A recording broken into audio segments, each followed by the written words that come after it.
says here in Genesis chapter 3, verse 15, and I will put enmity, that means war. He's talking to Nakash. This is the Lord God talking to Nakash. And I'm going to put a war between you and the woman, and between thy seed and her seed. Now, was God joking again here? Is this like a joke? He says, between your children and her children, there's going to be war. Well, where are her children? If Genesis is correct, I'm one. You guys are descendants of Eve. All you guys watching on KSS TV, you're descendants of Eve. Well, here we are. If Genesis is correct, and you have to determine for yourself whether you think it is or not, but if it is, these guys exist. His children exist if we do. And I'm of the persuasion that I do exist.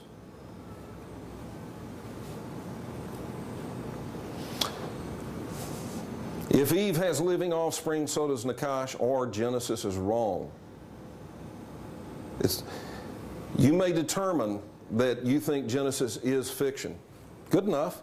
That's your decision. You may determine that you don't believe what I'm telling you and you believe the church story. I'm telling you that's fiction, and you have the proof in your hands. If you're one of these people that takes a Bible and goes to church every Sunday, you got the proof that that's fiction in your hands. It's written down. And it says, I'll put a war between your children and her children. I submit to you that we literally exist. If Genesis is true, so do they literally exist. Unto the woman, her punishment is this, and you can read it in Genesis 3:16. I've got to move faster here, so here it is. Much sorrow, many pregnancies, sorrow in childbirth, strong sex drive, and ruled by Adam.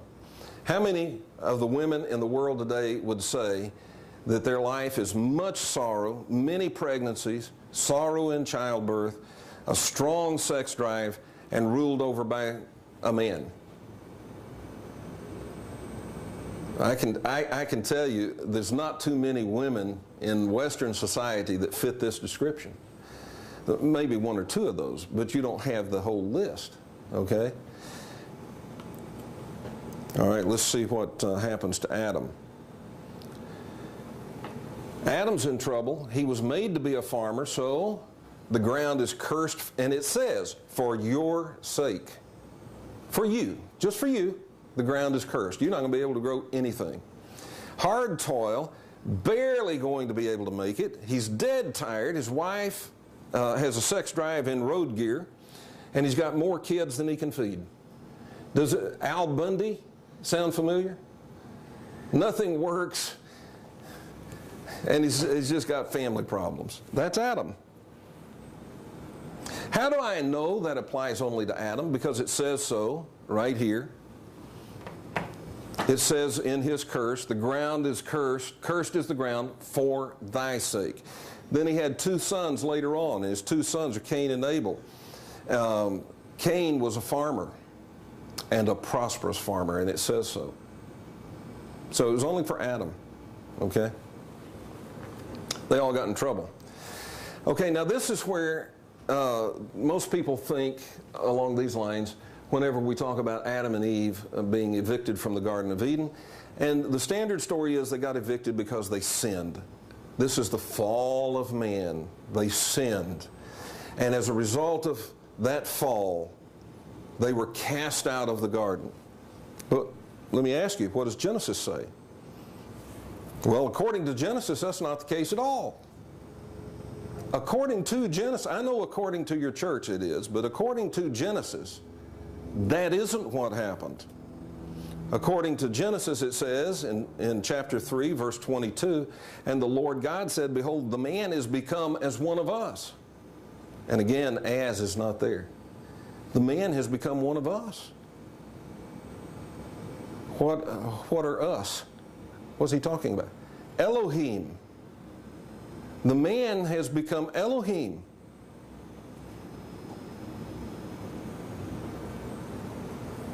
to know good and evil. And now, what's this? Lest he put forth his hand and take also the tree of life and eat and live forever. And then it says we have to kick him out of the garden. Okay? You can read that. Chapter 3, verse 22 and 23.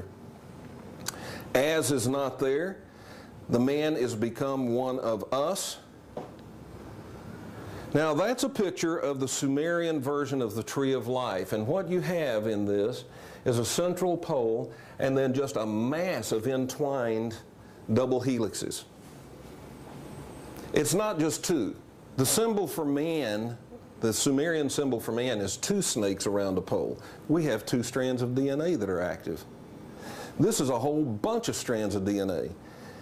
Unless we allow him, if we let him stay in this garden, he's going to be able to reach in and take hold of all that DNA. He's going to get to that point where he can grab the DNA secrets, the tree of life. So we have to kick him out of the garden. It's a 360-degree sort of a almost holographic image of massive DNA possibilities. And Nakash said, you'll become gods. The chief god said, they have become one of us. Looks like that serpent, that reptile, knew what he was talking about. Adam and Eve fell. If they did, they fell up the stairs because they went from being human to being Elohim. Ladies and gentlemen, Adam and Eve are not the first humans. They're the last ones. When they left the garden, they weren't human, and neither are you. You're Elohim, if Genesis is true. Is there any other evidence of this? As a matter of fact, there is. Psalm chapter 82. Psalm chapter 82, read the whole thing, it's just a few verses. The Lord God, the boss God, is ticked. And he's standing in the congregation of the Elohim. He's standing in front of an assembly of the Elohim. And he looks at us and he says, I have said ye are gods, and all of you are children of the Most High. But you shall die like men and fall like one of the princes. Now, if I'm going to die like men, that means I'm not one. I'm going to die like them, but I'm not one.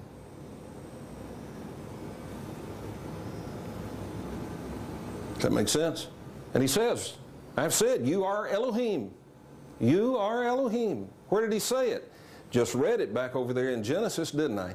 Where he said, now the man has become one of us.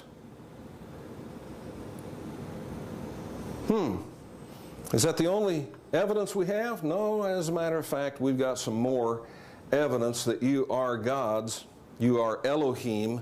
Understand, when we say gods, it doesn't mean the same thing as they understood it to mean when they wrote it.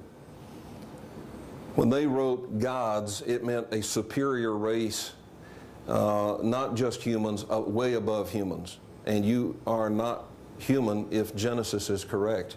You are genetically, biologically related to Yahweh Elohim, and you are Elohim if Genesis is correct, and if Psalm 82 is correct.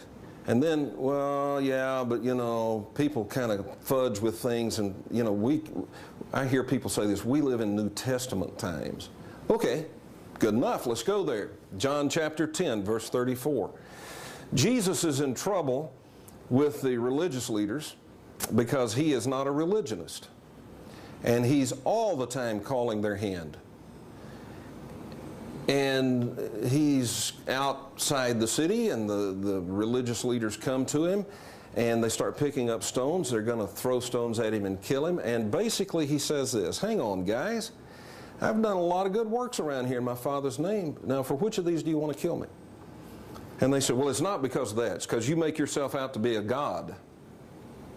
And he quotes Psalm 82, and he says, Jesus answered them, is it not written in your law, I said you are gods? And then he goes on and says, now, if you guys are gods, what's your problem with me saying I'm the Son of God? And they dropped the rocks and walked off. Good question, isn't it? So here we've got, well, let me put it up here. We have 4 places, and there are more, but these are 4 big places. We have the Nakash says, if you eat off of that tree, you will be gods. We have the Lord God in Eden, Yahweh Elohim, the boss God, says, now they have become one of us. They are Elohim. We have the same Yahweh Elohim in Psalm 82 that says, I have said you're all gods, but you're going to die like men. And he goes on to explain why, because of our injustice, our unmerciful attitude towards each other. And then the 4th place, you have Jesus in the New Testament who quotes that and says, if you guys are gods, what's your problem here? So whenever I do this, I talk about this with people, or I do this seminar, what happens a lot of times is people start trying to categorize and pigeonhole, and they say, gods, you think there's gods, you're polytheistic. Oh, wait a minute, whoa, time out. I didn't write that script. That's, thousands of years before me, somebody wrote Genesis, and they wrote gods 32 times, gods, in the 1st chapter. So I'm just telling you, that's what it says. I'm not polytheistic, but if I am, so what? It is. Do you not realize that this Yahweh Elohim is not a monotheist himself?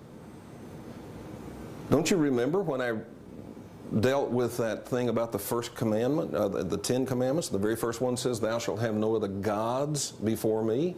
That admits there are other gods. He's not monotheistic himself.